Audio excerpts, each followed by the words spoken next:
네, 강프로입니다. 자, 두산 에너빌리티 보겠습니다. 자, 오늘 1.4% 떨어져서 끝났습니다. 단기간에 하락폭이 조금 나왔고 여기서 22평을 다시 회복을 했고 이 정도의 등락은 있어야 됩니다. 그리고 1월 달부터 시작해서 시가총액이 애초에 10조가 넘었었던 기업이니까 그쵸? 이런 한국 시장 기준에서 큰 기업이 50% 정도의 한 달 반 정도 기간 동안 상승이 나왔다는 건 이 정도의 조정은 필요한 겁니다. 근데 이런 조정을 받을 때 옆에다가 제가 미국 증시의 움직임을 같이 놓고 이야기를 드려볼게요. 어떻습니까? 정확히 똑같은 움직임을 보이고 있죠. 여기서 제가 하나 물어보겠습니다. 미국 시장은 앞으로 떨어질까요? 아니, 반대로 물어볼게요. 미국 시장이 지금까지 많이 올랐으니까 미국 시장은 이제 끝이야. 트럼프가 그걸 가만히 내비둘까요? 트럼프 대통령은 주식 시장의 움직임을 가지고 평가를 합니다. 그리고 주식 시장은 한 국가의 가장 민감한 경제 지표예요. 주가가 낮다는 건 주가가 그냥 연일 떨어지고 신저가를 이탈하고 막 이런 부분이 발생하잖아요. 그럼 그 나라의 경기 자체는 좋지 않다는 겁니다. 그리고 무엇보다 미국 시장에서는요. 진짜 특히나 미국 시장은 주식 비중, 일반 시민들의 주식 비중이 월등히 높습니다. 그렇죠?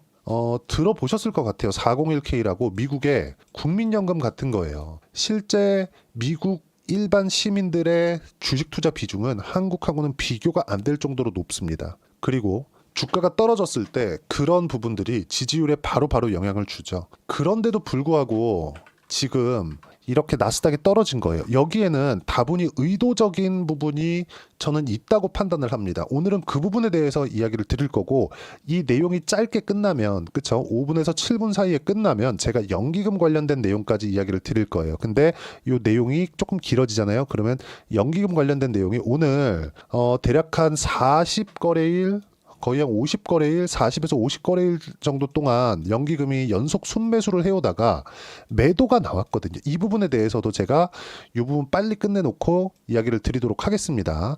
만약에 이 내용을 이야기를 못하면 내일 영상에 제가 담도록 할게요. 이 내용도 좀 중요한 내용입니다. 자, 그러면 미국 시장이 이렇게 떨어진 의도가 뭘까? 그걸 한번 생각해 봅시다. 자, 미국 시장은 장기간 크게 상승을 했습니다. 왜 장기간 상승을 했을까요? 성장을 하고 있기 때문에. 주식시장이 올라가는 원인은 성장성 때문에 올라가는 겁니다. 지금 돈을 잘 벌어서 올라가는 게 아니에요. 우리가 실제 예를 한번 들어볼게요. 자, 내용 한번 보시면 삼성전자입니다. 삼성전자. 자, 삼성전자는 지금 54,000원이에요. 그리고 12월 달 정도인가? 이때 엔비디아에서 삼성 더 이상 못 믿겠다 이런 얘기가 실제로 나왔습니다. 그런데도 불구하고 주가 안 빠졌어요. 그렇죠? 엔비디아에서 삼성을 손절했는데도 불구하고 주가가 안 빠졌습니다.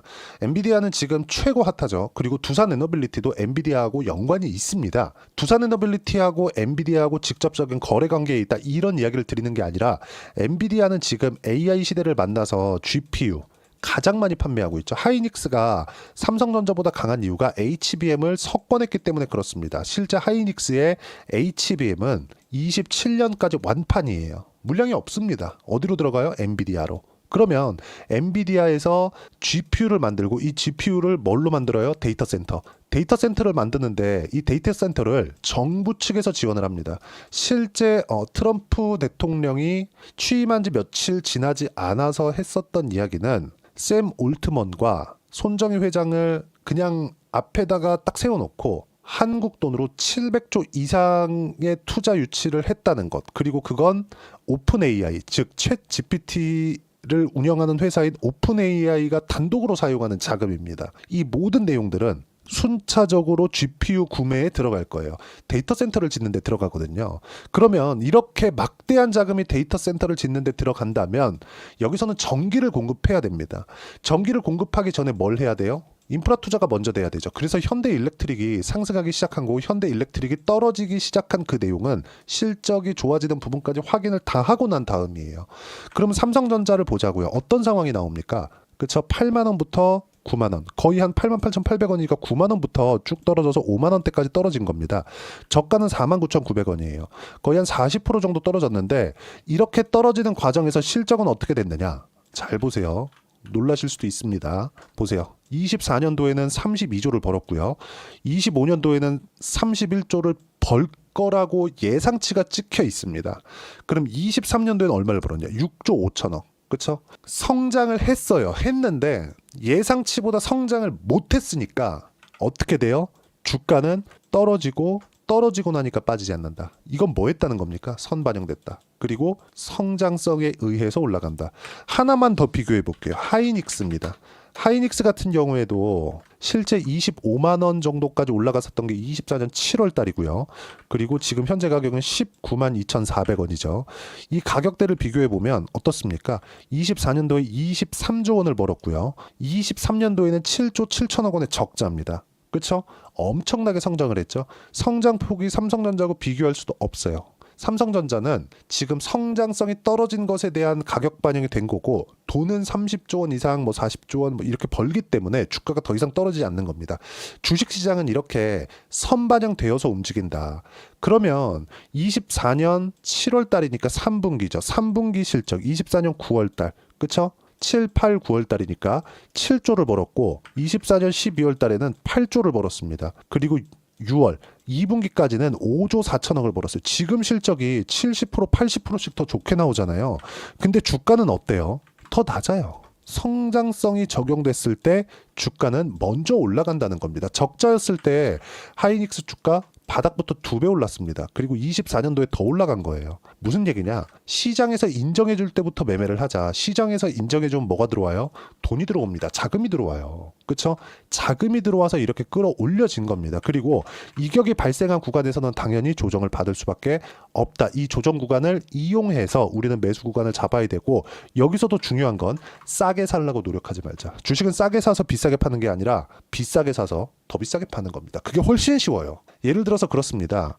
에코프로를 제가 예로 한번 들어드릴게요. 에코프로가 엄청나게 많이 빠졌죠. 30만 원 가던 주가가 지금 얼마예요? 5만 원대입니다. 싸죠. 정말 쌉니다. 근데 이거 사면 어떻게 돼요? 코스피가 올라도, 주식시장이 올라도 2차 전지는 지금 오를지 말지 뭐 조금은 올라갈 수 있겠죠. 근데 추세를 형성하는 데까지는 정말 1년 이상 걸린다. 1년 동안 내가 바닥을 잡으면서 계속해서 씨름할 것 같으면 이걸 하셔도 되지만, 주식시장의 특징은 뭡니까? 단기간에 내가 어느 정도까지 수익을 낼 수 있는지 효율적인 투자를 하는 게 목적일 겁니다. 다들. 그렇기 때문에 우리는 시장에서 인정해주는 종목군들 내에서 공략을 해야 된다. 예를 들어서 그래요. 이거를 조금 더 길게 보면 21년 말부터 23년 초반 상승하는 이 구간까지 한번 보자고요. 이렇게 보면 너무 적게 보이니까 여기까지 한번 보겠습니다. 어떻습니까? 그렇죠? 신고가를 만들고 나서부터 시세 구간이 발생하죠. 우리는 확인하고 매매하는 게 정말 중요합니다. 이때 당시에 거래량이 올라가면서 계속해서 늘었던 이유도 이것 때문에 그래요. 그럼 지금 현재 두산 에너빌리티는 어떻게 봐야 돼요? 시장에서 인정해주는 첫 번째 단계를 밟아왔다. 제가 댓글을 보니까 그런 얘기들이 있더라고요.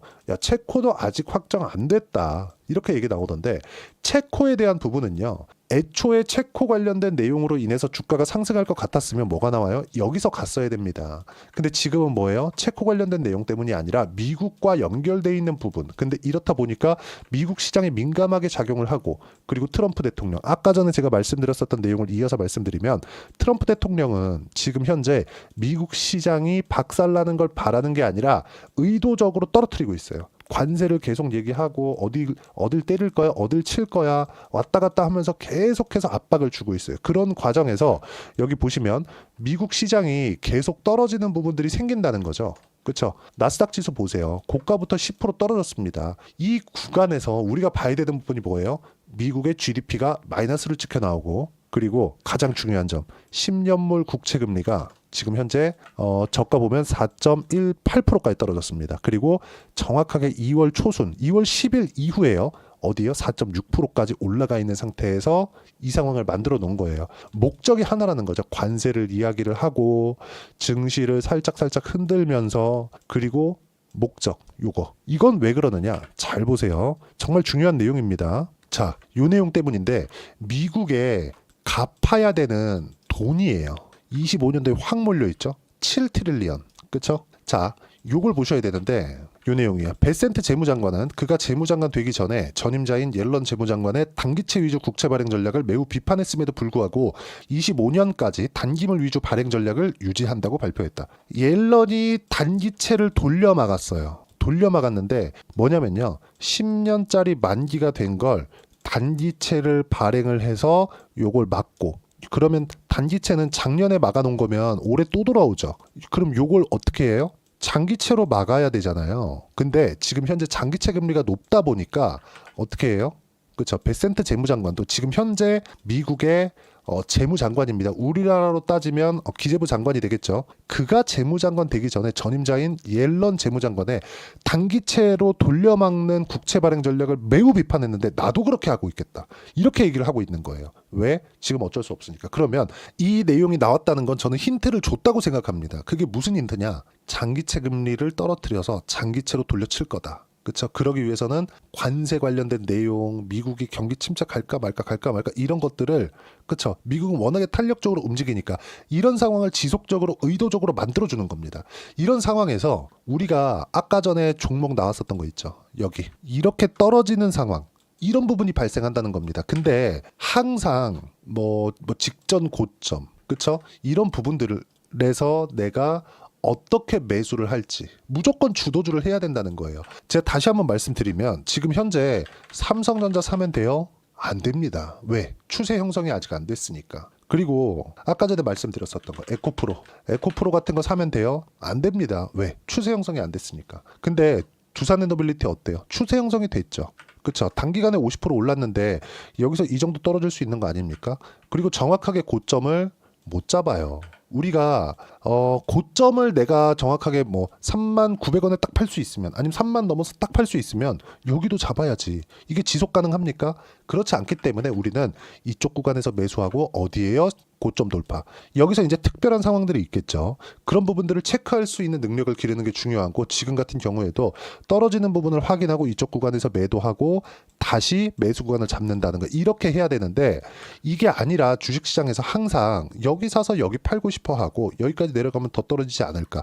그럼 또 여기서 딱 팔잖아요. 야, 21선 깼다 팔잖아요. 다시 올라가면 여기서 또 하고, 흔들리는데 여기서 샀다 팔았다 몇 번 하다가 내가 못 해먹겠다 그러면 위로 올라가는 경우가 다반사입니다. 그래서 애초에 첫 번째 돌파 구간, 첫 번째 신고가 구간, 그리고 만약에 지금 미국 시장이 이렇게 다분히 의도적인 내용으로 움직이고 있다는 이런 부분이 파악을 하고 난다면 굳이 주도주를 매도할 필요가 없는 겁니다. 정말 가장 중요한 게 주식시장의 배경이에요. 그리고 시세가 움직이는 원리예요. 그리고 이런 부분이 끝나는 게 언제냐? 실적이 나왔을 때. 두산에너빌리티의 실적은 실제 지금 보잖아요. 좋지 못합니다. 이렇게 보면 24년도에 1조 벌었죠. 근데 이건 연결 실적이에요. 밥캣의 실적이 포함된 겁니다. 이거 별도로 바꾸잖아요. 어떻게 돼요? 반으로 줄죠. 그렇죠? 이런 상황이 된다. 지금 현재 두산에너빌리티는 원전 관련된 내용으로 인해서 실적이 나오고는 있지만 그렇게 많이 나오고 있는 것은 아니다. 그렇죠? 그리고 이 내용이, 실적이 굉장히 긍정적인 내용으로 바뀌어가는 모습을 재무제표에 딱 찍힐 때, 좋은 실적 발표를 할 때, 그때까지 올라갑니다. 예를 들어서 그런 거예요. 하이닉스 이야기를 제가 한번 더 드리면, 하이닉스 일단 주가 먼저 보고 올게요. 주봉으로 보겠습니다. 자, 내용 보시면 23년 초반에 73,000원, 1년 지나니까 얼마예요? 14만원, 2배 올랐습니다. 그리고 또 6개월 지나니까 얼마? 25만원. 근데 23년도 실적 적자입니다. 마이너스 7조 7천억. 그리고 여기서 딱 2분기까지 해가지고 적자 번호 그냥 다 돌려 세웠습니다. 그리고 뒤에는 실적이 더 좋아졌어요. 근데 주가는 7월달 주가를 아직까지 회복 못하고 있다. 성장성이 부각되기 때문에 그렇습니다. 실제 실적 보겠습니다. 그렇죠? 하이닉스의 실적 보면 어때요? 23년도에 7조 7천억 적자, 24년도에 23조 4천억을 벌었죠. 실적이 훨씬 좋죠. 분기당 보면 어때요? 2분기까지 5조 4,600억 벌었고 24년도에 한 분기 3개월 만에 7조 원 벌었습니다. 이거 다 채웠죠? 그러니까 주가 어때요?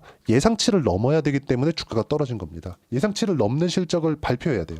근데 예상치를 넘을 수 있는 상황은 그때 가봐야 알겠죠. 그래서 우리는 가장 정당한 지표인 주가를 활용해서 매매를 하는 겁니다. 두산에너빌리티도 똑같다는 거예요. 여기서 우리가 체코 원전 관련된 내용들이나 여기에 자꾸 매몰되잖아요. 이거 되면 매수하고, 그러지 말라는 거예요.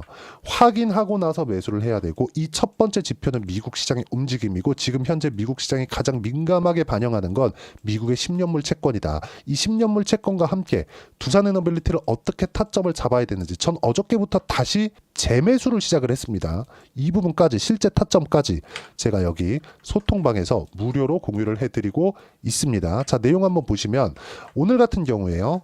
그쵸? 쭉 이렇게 내려보시면 3월 6일이죠. 자, 내용 보시면 어때요? 코스닥 하락, 미증시는 반등했고 코스닥은 하락. 이유는 금리 때문이다. 이거 아까 전에 말씀드렸죠. 최근 미국의 10년물 국채 금리가 내린 건 표면상으로는 경기 침체를 갈 수도 있다는 내용이 있고요. 그리고 개인적인 판단은 관세를 앞세워 10년물 채권 금리를 낮추고 금리가 낮아졌을 때 미국 정부 부채를 장기 채권으로 변경하려는 게 목적이다. 최근 미국의 하락은 의도적인 것이라고 보여진다. 왜? 트럼프 대통령이 의도해서 그쵸 일부러 미국 망해라 그러면서 경기 침체로 그냥 확 끌어내리지는 않겠죠. 이 상황을 만들지 않는다는 겁니다. 그 부분을 이야기를 드린 거고 내용 보시면 한국 시장은 오늘 알테오젠 등 주도주 쪽에서 하락을 시켰는데 두산 에너빌리티도 마찬가지예요. 자, 미국 시장이 반등을 했는데 그쵸 대부분 오른 종목들이 없습니다. 큰 종목군들 중에서는 없어요. 삼성전자, 보합, 하이닉스, 보합, 그쵸? 두산에너빌리티도 1.5% 좀 떨어졌고 바이오 쪽에서 하락을 시켰는데 그건 바이오가 금리에 민감하게 작용하고 있기 때문이고 그리고 두산에너빌리티보다 바이오의 밸류에이션 훨씬 더 높죠. 금리에 대한 반영치가 훨씬 더 높은 겁니다. 그쵸? 그리고 그동안 강했었던 하나오션이나 조선주 쪽들 이런 쪽도 오늘은 시세가 안 나왔어요. 미증시가 반등을 했는데 그만큼 금리가 중요하다. 지금 가장 중요한 건 금리에 대한 파악을 하고 금리가 어느 정도 돌아섰을 때 내가 어떤 가격대에 매수할지 그쵸? 두산에너빌리티를 왜 지금 매수하는지 이 부분은 미국 시장이 왜 다 떨어졌고 이 떨어지는 부분에서 금리가 어떤 작용을 하는지 이 부분을 이해를 해야 된다는 겁니다. 그리고 그런 내용들을 소통방에서 무료로 공유를 해드리고 있습니다. 정말 가장 중요한 거 아까 전에 말씀드렸었던 내용인데 자, 요 내용 그렇죠? 베센트 재무장관은 그가 재무장관이 되기 전에 전임자인 옐런 재무장관의 단기채 위주 국채 발행 전략을 매우 비판했는데 나도 그럴 거다. 25년까지 단기물 위주의 발행 전략을 유지한다. 왜? 채권 금리를 낮춰야 되니까. 비판했는데 자기도 하잖아. 어쩔 수 없다는 거잖아요. 그러면 이걸 돌려 세우려면 어떻게 해야 돼요? 10년물 채권 금리를 낮춰야 돼요. 근데 강제적으로 금리를 인하시켰을 때 인플레이션이 올 수도 있죠. 인플레이션을 만약에 이 상태에서 인플레이션까지 확 불어닥치면 뭐가 옵니까? 스태그플레이션 오는 거예요. 경기는 떨어지고 있고 미국 경기는 그렇잖아요. 의도적이든 어쨌든 간에 경기는 떨어지고 있고 물가가 치솟는 부분을 보여주면 트럼프의 지지율 어떻게 되는가요? 그렇죠. 이 내용들은 다분히 의도적인 내용이다. 그래서 이런 부분들이 파악이 된다면 그렇죠. 지금 두산 에너빌리티를 포함해서 매수 구간을 잡아야 되는 게 맞습니다. 여기서 가장 중요한 시장 배경에 대한 이해가 끝났다면 당연히 가격이 중요한 거죠. 그렇죠? 그런 결과 쭉 올려서 보시면 보세요. 삼성중공업 같은 거 15% 수익정, 하나오션 같은 거 1월 달에 50% 이상 수익 구간을 만들어냈습니다. 그렇죠? 자, 그리고 두산 에너빌리티도 3월 5일 날 매수 구간을 잡기 시작을 했다. 오늘 소폭 떨어졌지만 다시 매수 구간을 잡을 겁니다. 이런 모든 내용들을 소통방에서 무료로 공유를 해드리도록 할 테니까 구독과 좋아요 눌러주시고 댓글 하나씩 달아주시면 무료 입장 가능하고요. 입장 링크를 공유해드릴 수 있게 010-8713-1916으로 구독이라고 문자 보내주시면 소통방 입장 링크 순차적으로 공유를 해드리도록 하겠습니다. 자, 그러면 소통방에서 진행했었던 내용들이 어느 정도까지 성과를 내왔는지 그쵸? 실제 내용이 필요하겠죠. 그 내용에 대해서는요. 여기 제가 실제 거래한 내용을 가지고 이야기를 드리도록 할게요. 자, 현대마린엔진 조선주입니다. 그쵸? 대형 조선사들이 강한 시세를 낼 때 현대마린엔진 같은 종목군들 이 원래 STX 중공업이거든요. 이런 종목군들도 강세를 보일 텐데 이것도 어떻게 봅니까? 상황 다 발생하고 나서 그렇게 매수를 했을 때 36% 수익 구간 그리고 나서 1월달 같은 경우에도요 한화 오션 그쵸 상승하는 구간 모두 확인하고 매수를 했을 때 지금 관세 얘기가 안 나오고 있는 게 하나 오션이나 그런 쪽이잖아요. 방산이나 그쪽이잖아요. 이런 부분들이에요. 어때요? 57% 수익 구간 꾸준하게 성과를 내고 있는 이유는 확인하고 매매를 하기 때문에 그렇습니다. 여기까지 빠질 거야 더 빠지면 여기까지 올라갈 거야 그냥 올라가면 그렇게 예상하는 부분들만 둬서 우리가 매매를 하기 시작하면 정말 그 내가 팔면 올라가고 내가 사면 내려가는 그런 부분만 생깁니다. 예상하지 말고 확인하고 매매를 하라는 거고 이렇게 매매를 하는 실시간 타점을 소통방에서 무료로 공유를 해드리고 있으니까 구독과 좋아요 눌러주시고요. 댓글 하나씩 달아주시고요. 여기 입장 링크를 공유해드릴 수 있게 010-8713-1916으로 구독이라고 문자 보내주시면 소통방 입장 링크 순차적으로 공유를 해드리도록 하겠습니다. 자, 그리고 이렇게 매매하기 위해서 50% 이상씩 수익을 내기 위해서 우리가 어떤 가격대를 잡고 이론적으로 파악을 해야 되는지 그 부분은요, 여기 두산 에너빌리티의 단기 보유 전략, 가격 전략 두 가지인데 단기 2주입니다. 2주 동안 수익 전환 시키고 나서 종목을 체크할 수 있는 방법, 그러려면 가격에 대한 이해가 필요합니다. 이 두 가지 내용을 무료로 공유를 해드리도록 할 테니까 구독과 좋아요 눌러주시고요. 010-8713-1916으로 두산 에너빌리티라고 문자 보내주시면 단기 가격 전략 함께 공유해드리도록 하겠습니다. 자, 1월 달에 종목 장세 지나갔고, 그리고 두산 에너빌리티 이야기를 드리고 있으니까 이야기를 또 드려야겠죠. 자, 보세요. 두산 에너빌리티 실제 실적 보세요. 그쵸? 제가 매매한 내용입니다. 실제 매매한 실적을 보면 이쪽 구간에서 체코 원전 관련된 기대감 저도 있었습니다. 근데 여기 보시면 어때요? 4%밖에 수익을 못 냈어요. 체코 원전 관련된 내용이 실제 긍정적으로 나왔음에도 불구하고 주가가 안 갔다는 거죠. 시장에서 인정을 안 해줬다는 겁니다. 그런 내용이 지금 또 나온다고 여기서 인정을 해줘요? 안 그래요. 무조건 미국하고 연결이 지어졌을 때 이런 식으로 확인하고 매수가 가능하다는 거고, 아직 매매 중에 있고 어저께 여기 소통방에서 제가 실제 공유를 드렸습니다. 우리의 목적은 알테오젠이나, 그쵸? 쭉 보시면 어떻습니까? 수익 구간 계속 발생하죠. 그쵸? 지금 마찬가지예요. 그쵸? 시장이 이렇게 어려운데도 불구하고 수익 구간 계속해서 만들어내고 있고, 반도체가 강할 때 뭐 DI나 그런 종목입니다. 상승하는 구간에 맞춰서 매매를 했을 때 25%, 14% 꾸준하게 수익 구간, 그쵸? 조선주 같은 거 충분하게 수익 구간 내고 있으니까 이런 식으로 주도주를 어떻게 잡아야 되는지 이런 부분은 소통방에서 공유를 해드리고, 그리고 3월 달에 어떻게 주도주를 잡아야 되는지 제가 딱 한 종목만 준비를 해놨으니까 영상 끝까지 시청하시고요. 모든 분들이 성공 투자하셨으면 참 좋겠습니다. 자, 여전히 시장은 녹록지 못합니다. 이런 상황이 벌어지는 건 어쩔 수 없습니다. 이런 상황에서도 수익이 나는 종목들의 구조는 변하지 않습니다. 즉, 대시세 종목에 대한 구조는 변하지 않는다는 거고, 실제 제가 소통방에서 지속적으로 이야기를 드리고 있는 내용도 대시세 종목이나 시장 주도주를 공략하는 건 철저하게 가격 분석을 하라고 이야기를 드리고, 가격 분석 이후에는 이슈에 대한 파악, 그리고 이슈를 파악하고 나서는 다시 내가 얼마에 매수할지 그 타점에 대한 부분을 지속적으로 언급을 하고 있습니다. 자, 근데 생각해 보세요. 시장이 굉장히 어려웠습니다. 어려운 상황에서의 어떤 종목들이 강했냐 보면 반도체와 그리고 바이오입니다. 자, 실제 여기 보면요.